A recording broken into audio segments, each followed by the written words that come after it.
पापा, आशूरा की दिन में कौन कौन से 10 काम करना चाहिए? 10 मुहर्रम आशूरा के दिन ये 10 काम करना अच्छा है, सवाब का काम है। रोजा रखना, नंबर 1 रोजा रखना। बेहतर है कि 9 और 10 या 10 और 11 मुहर्रम का रोजा रख ले। नंबर 2 सदका करना। नंबर 3 नफल नमाज पढ़ना।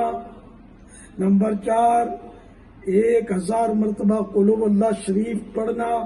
नंबर 5 उलमाए किराम की जियारत करना।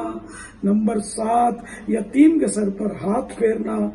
नंबर 8 अपने अहलो इयाल यानी बाल बच्चों के रिस्क में इजाफा करना, बढ़ाना, यानी खाने पीने की चीजें और खर्चा जो है उस पर ज्यादा करना, बच्चों पर।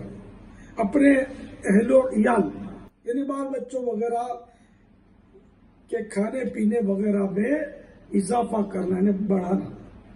नंबर 8 गुस्ल करना। नंबर 9 सुरमा लगाना और नाखून काटना। नंबर 10 मरीजों की बीमार पुरसी करना, यानी इयादत करना, तबीयत पूछना, इनको सब्र की तलकीन करना, इनके लिए दुआ करना। अल्लाह तबारक व तआला आशूरा के दिन की बरकतें भरपूर तरीके से हासिल करने की हमें तौफीक अता फरमाए, आमीन। नमाज की पाबंदी करते और करवाते रहिए। देखते रहिए। सल्लल्लाहु अलैहि वसल्लम।